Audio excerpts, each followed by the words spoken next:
வணக்கம் நண்பர்களை. கார்த்தி ரேவதி சீரியல் செம பரபரப்பாக போயிட்டு இருக்குன்னே சொல்லலாங்க. பரபரப்பான கட்டத்தில் நம்ம பரமேஸ்வரி பாட்டி வேண்டுதுனாங்கள, கோயில் பக்கத்தில் இருக்க நிலத்தை துர்க்கை அம்மன் சன்னதிக்கு கிட்ட நான் தருவேன், என் ரேவதி குணமாகி வந்தா அப்படின்னு சாமிகிட்ட வேண்டியிருப்பாங்க. அப்போது அந்த நிலத்தை கொடுக்கலாம் அப்படின்னு கோயில் பேரில் எழுதி வைக்கலாம் அப்படின்னு முடிவு பண்ண நேரம் அதில் ராஜராஜா, சாமுண்டேஸ்வரி, அவங்க பேத்திக இவங்க கையெழுத்து தேவைப்படுது. அந்த கையெழுத்தை வாங்கிறதுல நம்ம சந்திரா இதெல்லாம் சரிப்படாதுக்கா, இந்த கிழவிக்கு உறவே அறுத்து விட்டாச்சுல, அதுக்கு பிறகு உன் கையெழுத்து எதுக்கு, நீ போடாதக்கா அப்படின்னு தடுத்து நிப்பாட்டுறாங்க. நம்ம ராஜா அத்தை, இது நம்ம ரேவதிக்காக வேண்டின வேண்டுதல், அவளுக்கு வேற ஏதாவது ஆபத்து வந்துடக்கூடாது, இப்போ நீங்கள் சைன் பண்ணியே ஆகணும் அப்படின்னு அந்த இடத்துல நம்ம சாமுண்டேஸ்வரியோட மனசை மாற்றுறாங்கங்க. அதை பற்றி தான் இந்த வீடியோக்குள்ளே பார்க்க போகிறோம். அதுக்கு முன்னாடி சேனலுக்கு லைக் அண்ட் சப்ஸ்கிரைப் பண்ணுங்கள் ஃப்ரெண்ட்ஸ். பக்கத்தில் இருக்க பெல் ஐக்கானையும் கிளிக் பண்ணுங்கள். அப்போ தான் நான் போடுற ஒவ்வொரு வீடியோவும் நோட்டிஃபிகேஷனாக உங்களுக்கு கிடைக்கும். வாங்க ஃப்ரெண்ட்ஸ், வீடியோக்குள்ளே போகலாம். ஃபஸ்ட்டு எடுத்த உடனே செம அதிரடியான பரபரப்பு கட்ட தான் நம்ம ரேவதி கண் முழிச்சி பொழைச்சி வீட்டுக்கு வந்தாச்சு. இனி பாட்டியோட வேண்டுதல் துர்க்கை அம்மன் சன்னதிக்கிட்ட வேண்டியிருப்பாங்க. என் பேத்தி ரேவதி குணமாகி வந்தால் இந்த கோயிலுக்கு பக்கத்தில் இருக்க என்னோட நிலத்தை நான் இந்த கோயிலுக்கு எழுதி வச்சிருவேன், அங்கே துர்க்கை அம்மன் சன்னதி பெருசாக கெட்டலாம் அப்படின்னு வேண்டியிருப்பாங்க. இப்போ ரேவதி குணமாகி வந்தாச்சு. அப்போ நான் வேண்டுதலை நிறைவேற்றக்கூடிய கட்டத்தில் இருக்கோம். அப்போ ஊர் பெரியவங்களை பார்த்து பேசிடலாம் அப்படின்னு நம்ம பரமேஸ்வரி பாட்டி ஊர் பெரியவங்களை பார்த்து பேசுகிறாங்க. நான் என் பேத்திக்காக என் கோயில் பக்கத்தில் இருக்க நிலத்தை நான் தாரேன் கோயிலுக்கு அப்படின்னு சொல்லியிருந்தேன்ல, அதை முறைப்படி கோயிலுக்கு எழுதிறேன். என்னோட ஆடிட்டரை பார்த்து எங்கே இந்த கோவில் கட்டிடம் கட்டணும் அப்படின்னு எல்லாம் பார்க்கணும், அதுக்கெல்லாம் அந்த ரெஜிஸ்டர் இதுக்கு போகுது, எல்லாத்தையும் நான் பக்காவாக பண்ணி வச்சுறேன், நீங்கள் இன்றைக்கே முடிச்சிடலாம் இந்த இதை அப்படின்னு நம்ம பரமேஸ்வரி பாட்டி ஊர் பெரியவங்ககிட்ட சொல்கிறாங்க. அம்மா, ரொம்ப நல்ல விஷயம், உங்கள் தயவால் இந்த கோவில் ரொம்பவே சிறப்பாக இருக்குது, எல்லாமே ஊரில் நீங்கள் எவ்வளோ நன்மை செஞ்சுருக்கீங்க அப்படின்னு சொல்கிறாங்க. எங்கள் ஊருக்கு நாங்கள் செய்யாமல் வேறு யார் செய்வோம், அதுவும் சாமிக்கு நாங்கள் செய்யறதில் சந்தோஷம் தான் படுறோம் அப்படின்னு அந்த இடத்துல நம்ம பரமேஸ்வரி பாட்டி சந்தோஷப்படுறாங்க.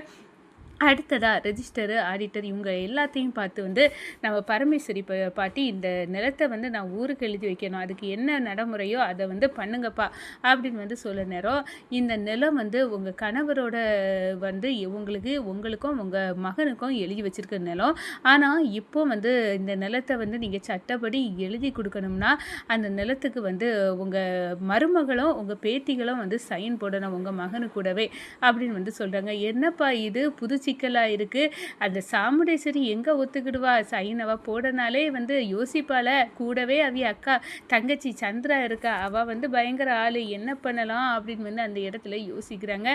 நம்ம ராஜாவுக்கு காலை போடுறாங்க. பேரா, ஒரு பிரச்சனை இருக்குது, நான் நம்ம ரேவதி குண்டடிப்பட்டு கிடந்தப்ப அவள் குணமாகணும் அப்படின்னு நான் துர்க்கை அம்மன் சன்னதிக்கிட்ட வேண்டியிருந்தேன். அப்போது அவள் குணமாகி வந்தால் கண்டிப்பாக அது பக்கத்தில் இருக்க நிலத்தை சாமிக்கு கொடுக்க தான் வேண்டியிருந்தேன். இப்போ வேண்டுதலை நிறைவேற்றணும், சாமி ரேவதியை நல்லபடியாக குணமாகி விட்டாச்சு, இப்போ நம்ம கொடுக்கணும்ல, அப்போ கொடுக்க நேரத்தில் பார்த்தா இதில் ஒரு சட்ட சிக்கல் இருக்குது அப்படின்னு ரெஜிஸ்டர் ஆஃபீஸில் சொல்கிறாங்க. இந்த நிலத்துக்கு உன் மாமனும் உன் அத்தையும் சாமுண்டீஸ்வரியும் உங்கள் ரேவதி, சுவாதி, துர்கா, ரோஹிணி இவங்க எல்லாரோட கையெழுத்தும் இதுக்கு தேவைப்படுது, அதுக்கு தான் என்ன பண்ண அப்படின்னு சொல்ல நேரம், பாட்டி நீங்கள் நம்ம ரேவதிக்காக தானே வேண்டியிருக்கீங்க, நான் இதை அத்தைக்கிட்ட புரியும்படியாக எடுத்து சொல்லிக்கிடலாம், நீங்கள் இதை நினச்சி ஒன்றும் கவலைப்படாண்டா பாட்டி அப்படின்னு அந்த இடத்துல சொல்லிடுறாங்க. சரிப்பா அப்படின்னு சொல்லிட்டு நம்ம ராஜா கிட்டையும் சொல்லிடுறாங்க. நம்ம ராஜா நேராக வீட்டில் சாமுண்டேஸ்வரி இருக்க நேரத்தில் பார்த்து சொல்கிறாங்க. சாமுண்டேஸ்வரி, எங்கள் அம்மா ரேவதி நல்லபடியாக குணமாகி வந்தால் கோயிலுக்கு நிலம் துர்க்கை அம்மன் சன்னதி கிட்ட கொடுப்பேன் அப்படின்னு வேண்டியிருந்தாங்க அப்படின்னு சொல்கிறாங்க. அவங்க வேண்டுனா அவங்க கொடுக்க வேண்டியதானுங்க, அதில் இப்போ எனக்கு என்ன பிரச்சனை வந்துச்சு அப்படின்னு கேட்குறாங்க. இல்லை, வேண்டுனாங்க சரியா, அந்த நிலம் எங்கள் அப்பா என் பேர்லையும் எங்கள் அம்மா பேர்லையும் எழுதி வச்சிருக்க நிலம், இப்போ கையெழுத்த போடணும்னா நானும் நீ அது பிறகு நம்ம பிள்ளைங்க எல்லாரும் சேர்ந்து போடணுமா அப்படின்னு சொல்ல நேரம், சாமுண்டேஸ்வரி ஓஹோ இப்போ என்னோட கையெழுத்தும் தேவைப்படுதா அப்படின்னு சொல்கிறான்னு நினைக்கிறாங்க. அதே நேரத்தில் சந்திரா ஒரு பெரிய உருட்டை தூக்கி தலையில் போடுறாங்க. ஏக்கா, நீ எதுக்குக்கா சைனை இப்போ போட போகிற, அக்கா இந்த கிழவி கூட ஒட்டம் இல்லை உறவும் இல்லைன்னு தானே இருந்த இருந்து அதுக்கு பிறகு எதுக்காக இந்த கிழவி மறுபடியும் மறுபடியும் வந்து ஒட்ட வரும்னு தெரியலக்கா. நம்ம அம்மா சாவுக்கு இந்த கிழவியோட குடும்பம் தானே காரணம். அதுக்கு பிறகு ஏன் வந்து வாராங்க அப்படின்னு வந்து சொன்னாரு. சந்திரா, இது வந்து ரேவதிக்காக அம்மா வேண்டின வேண்டுதல். அதில் வந்து நீ தலையிடாத. அதை நிறைவேற்றலைன்னா சாமி குற்றம் ஆயிரும் அப்படின்னு வந்து நம்ம ராஜராஜா வந்து சந்திராவை அதட்டுறாங்க. ஓ, உங்கள் அம்மாவை சொன்னோன்னு பொத்துட்டு வந்துருமோ அப்படின்னு வந்து அந்த இடத்துல சந்திரா கேட்குறாங்க. இது எங்கள் குடும்ப பிரச்சனை, அதில் நீ தலையிட வேண்டிய அவசியம் இல்லை அப்படின்னு வந்து நம்ம ராஜராஜா வந்து தூக்கி வரபடியாக சொல்லிடுறாங்கங்க. நம்ம சாமுண்டேஸ்வரி கிட்ட வந்து நம்ம ராஜா சொல்கிறாங்க, அத்தை நம்ம ரேவதிக்காக தான் அவங்க வந்து வேண்டியிருக்காங்க பாட்டி. அப்படி இருக்க நேரம் நம்ம வந்து அந்த வேண்டுதலை நிறைவேற்றலைன்னா சாமி குத்தம் ஆயிரம் அத்தை அப்படின்னு வந்து சொல்ல நேரம், சரி நான் வந்து எங்கே கையெழுத்து போடணுமோ அங்கே கையெழுத்து போட நான் வாரேன் அப்படின்னு வந்து அந்த இடத்துல வந்து சொல்லிடுறாங்க நம்ம சாமுண்டேஸ்வரி. இதை பார்த்த உடனே நம்ம சிவனாண்டி வந்து நினைக்கிறாங்க, இப்போ கையெழுத்தை போட சாமுண்டேஸ்வரி போவால, அங்கே இந்த ராஜாயை வந்து சிக்க வைக்கணும், ராஜராஜ சேதுபதியோட பேரன்தான் அப்படின்னு உள்ள எவிடன்ஸை வந்து அந்த இடத்துல வந்து நிரூபிக்கும்படியாக எதையாவது தில்லு முள்ளு பண்ணணும், சாமுண்டேஸ்வரி கிட்ட வந்து மாட்டி விடணும் இந்த ராஜாவை வசமா.